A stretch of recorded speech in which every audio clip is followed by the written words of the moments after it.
Hello everyone, Mark here. In this video, maiba naman tayo tungkol sa usual nating topic na capstone project.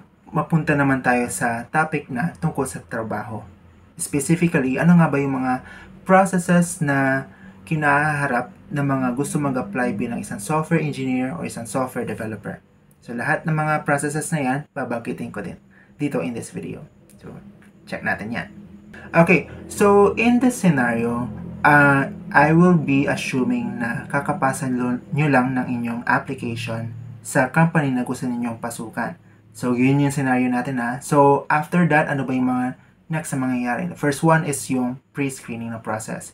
Itong pre-screening na process, usually nangyayari yan on the behind the scenes. Hindi ka involved dito. Usually, ang nag-check lang nito is yung mga recruiter or yung HR na staff, HR admin. Ang ginagawa nila is nire-review nila yung inyong sinubmit application, yung cover letter, yung inyong resume, kung nagmamatch ba sa pinaka basic requirements nila sa kanilang job posting. Like for example, kung ni-require nila na ang hinahanap nila ay with 5 years of experience, tapos ikaw is nag-apply ka as a fresh grad, doon pa lang, most likely rejected yung application. Kung strict yung hinahanap nila na 5 years of experience. But if may statement sila na open for fresh graduates, dun may chance ka na ma-select sa kanilang selection. So yun yung mga nangyayari sa pre-screening. So parang sa dinami-rami na mga nagpapasa ng applications, alin dito yung mga pasok sa kanilang requirements. So, after ng pre-screening, the next one is yung screening mismo. Sa screening dito is i-interview ka ng recruiter or ng HR staff regarding sa mga basic stuff about you. Like for example, paano mo nahanap yung company, ano yung mga hinahanap mo sa isang company, ano yung expected mong salary, or if you would rate your skills in a certain programming language, how would you rate it? Stuff like that, mga basic na questions. Ang nagtatanong pa lang sa'yo dito is yung recruiter or yung HR staff. Wala pa yung pinaka-other na position sa magtatanong sa'yo. Yun usually yung mga nangyayari sa screening. It could be in a via call, or interaction via email, or a combination of both. So, if pasado ka sa screening, you will be given the next phase. In here, you will be given a take-home exam or a face-to-face na exam. Sa exam na ito, merong mga ibibigay sa yung problem statements, usually parang pa-activity na create a program that will blah blah blah, or given this problem statement, write up code that will satisfy this problem statement, ganyan. So, pwedeng isang item lang yun, dalawang item, or tatlo, depende sa company na mag-evaluate sa'yo. Ayan, nabanggit ko na nga, pwedeng face-to-face or take-home exam. Usually, it runs around 1 hour to 2 hours. Tapos, after that time na given, need mong isend sa kanila pabalik yung solution na nagawa mo. Okay. So, after that, after sending yung solution, they will require some time to evaluate your submission. Pwedeng 1 to 3 days bago sila magkapagbigay ng result back to you. So, pwedeng dalawa lang yan, pwedeng pass or fail. If you pass the exam, you will proceed to the next phase. So, the next phase is yung technical interview, wherein bubusisiin ka talaga whether you really possess the necessary skills for the job. Maraming nangyayari dito sa technical interview. Usually, it covers around 2 hours, 1 to 2 hours. Nasa 1 to 2 hours na yun, dami mong kaharapin. Kakausapin ka muna syempre, tapos may mga pa-hands-on activities din. Some kinds of question and answer na related to technical stuff. Like for example, if you are applying as a Java developer, mga basic stuff regarding Java. Like for example, what is a class and an object? Yun yung pinaka-basic na question. And then other OOP stuff, mga ganyan-ganyan.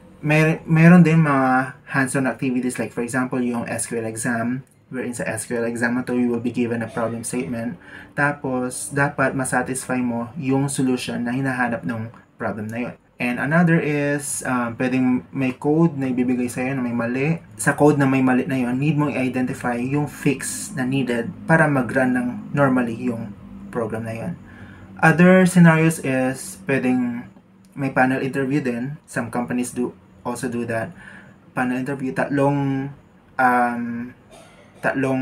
staff nila, tatlong software engineers, pwedeng mid-level, junior level, pare-pare sa ng senior level na magtatanong sa'yo regarding specific stuff about programming.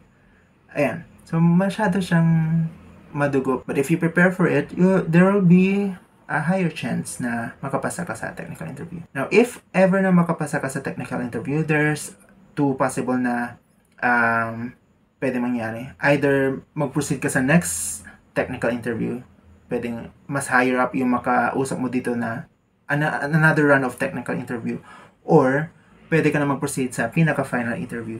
Sa final interview, dito mo na makakausap yung either CEO or president or any higher up ng company na yon. Tapos, you will just talk about some stuff regarding your application. Usually, mga lang to, parang pinaka-goal ng final interview is for the boss to know whether you really fit the team.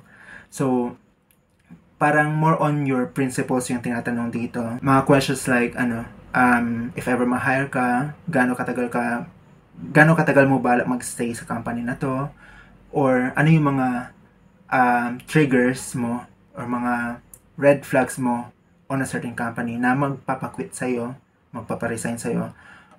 Another is,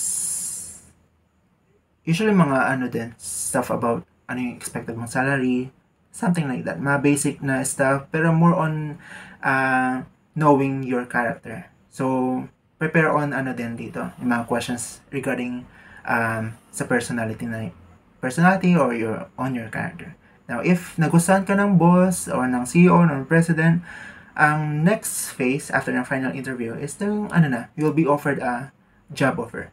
So, sa job offer na to is, dito nakalagay yung expected mo salary. Tapos, tatanungin ka rin syempre dito kung when will you be available, kung agad-agad na ba or after a month, ganyan-ganyan. So, yan. So, it's up to you whether you accept the job offer or not. So, nasa sayo na yung decision dito kung ano yung next na gagawin. Okay? So, yun yung mga processes na nangyayari during the dev application process. So, ang dami. Pre-screening, screening, exam, technical interview, final interview, tapos yung job offer na, which is 6 steps, 6 phases, mga ganun.